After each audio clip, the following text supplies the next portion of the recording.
Alright, hello everyone and welcome back to the new YouTube video. In this YouTube video we will be talking about power equations, and the idea is to explain everything that is related to power equations in exactly 10 minutes, so we can set the timer now. So in the last video we talked about linear equations. Linear equations are equations where the highest exponent is 1. So for example, if we have x plus 5 is equal to, let's say, 12, this is what we call a linear equation, okay? But if our exponent is 2, so if we have x squared plus 5 is equal to, for example, -4, then this is what we call a quadratic equation. It's called quadratic equation where the highest power is square power. But also, if we have an equation where the highest power is 3, so for example, x cubed minus 1 is equal to 4, this is what we call a cubic equation. So, if our equation is cubic, it means the highest power is 3. If our equation is quadratic, it means the highest power is 2. If our equation is linear, then it's only x to the power of 1. Alright, now that we understand what 3 different types of equations are, let us solve some of the examples. Let us start with x to the power of 2 is equal to 9, for example. So we say basically, what number do we multiply by itself so that we can get 9? Can we multiply 3 by 3 to get 9? Yes, so our solution is 3. But is that the only solution to this equation? So you always have to double check if you have more than one answer to your equation. No, right? You can multiply -3 by -3. You will also get a 9. So another solution to this equation is -3. So basically you can say either x is equal to 3 and x is equal to -3. Or you can say x is equal to positive and negative value of 3. Excellent. Let's try another example. What if we say x squared is equal to 0? We say, what are the two numbers that we multiply, or what's the number that we multiply by itself to give us 0? 0 multiplied by 0 is equal to 0. So our solution is 0. And that's it. I know that some students will try, oh, what about -0 by -0? But does -0 exist? No, there is no -0. So that means we have one solution only. And lastly, what if we have x squared is equal to -25? Okay, we try to solve this one. We say, what's the number that we multiply by itself to give us -25? I know that most of you will say, oh, -5. But is it? What is -5 multiplied by -5? Oh, it's 25. What do we actually want? We want -25. Does it work? No, it doesn't work. So we say that if this is the case, x squared is equal to a negative number, then instead of all real numbers, this equation has no solution. So it is enough if we say that this equation has no solution. Okay, just to summarize everything so far, it can be either two solutions like this here, because both 3 and -3 will give us 9. Or it can be one solution, because 0 times 0 is 0. Or it can be no solution, because there is no such number that multiplied by itself will give us -25. Excellent. Now, what about cubic equations? If we have, for example, what number to the power of 3 will give us, let's say, 8. Okay, what times what will give us 8?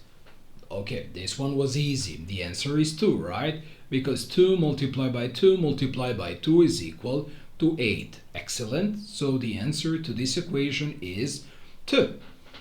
What if we say, what number to the power of 3 will give us minus 27? Okay, what multiplied by what multiplied by what will give us minus 27? Does it exist? Yes, of course. We know that negative 3 multiplied by negative 3 multiplied by negative 3 will give us negative 27. Why is that? Because 3 times 3 times 3 is equal to 27, but negative, negative, and negative will give us negative. So the final answer to this question is negative 3. Also, what do we notice? For the first example, we have one solution, right? For the second example, we also have one solution.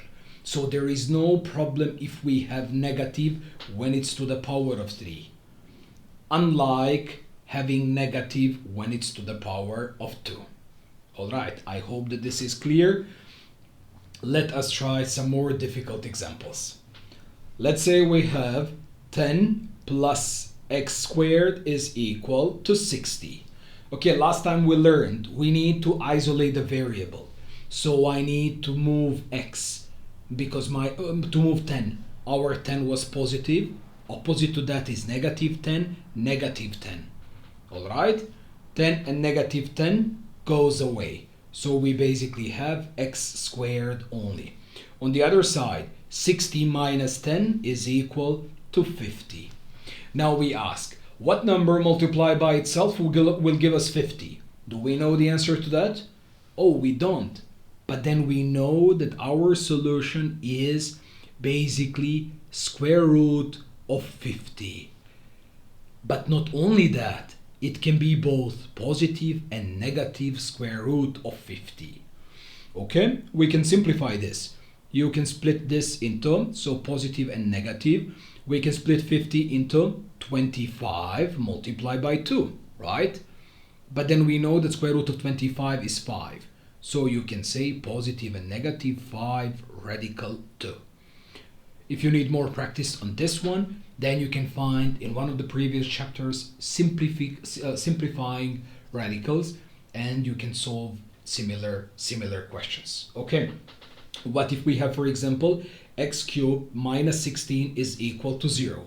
Same thing here, right? Step 1, opposite to minus 16 plus 16 plus 16, which means x cubed is equal to 16 and 16 goes away. 0 plus 16 is 16. Okay, we try again. What number to the power of 3 will give us 16? We don't know the answer to that. So the answer will be cube root of 16. Again, this can be simplified. So you can say cube root of 8 and cube root of 2. We know that cube root of 8 is 2 basically, so it will be 2 and then cube root of 2. Again, more practice of this in one of the previous videos. Okay, guys, after these basic examples, let's try something different. Let's try, for example, 2x and then squared plus x squared is equal to 125. Okay, for the first one, 2 to the power of 2, 4. X to the power of 2 is x squared. And then one more x squared, this is equal to 125. 4x squared plus one more is 5x squared is equal to 125. Divide by 5, divide by 5, x squared is equal to 25. Oh, perfect. What number to the power of 2 will give us 25? I hear 5 and I hear negative 5. Great. That's the answer to this question. Okay, one final question for today. What if we have 3 minus x cubed is equal to 11? All right. Step 1, get rid of 3 and get rid of 3. So we have negative x cubed, 11 minus 3, negative 8. If you want, you can divide this by minus 1 and we divide by minus 1. So that we have minus and minus goes away. X cubed Minus and minus goes away, 8. Perfect. Guys, what number to the power of 3 will give us 8? Excellent. The answer is indeed 2. Great job, guys. Okay, that's it in today's video. So basically, this is a summary of what we covered. I will give you 2 practice questions for you to try. 64 minus x cubed is equal to 0. Give it a try, please. The time is up, right? So we can finish it here, but I will give you one more practice question. X squared plus 4x squared is equal to 45. Okay, you can give it a try, and then please make sure that you write a comment so that I can help you with this. I'll see you in the next video, where in 10 minutes we explain rational equations.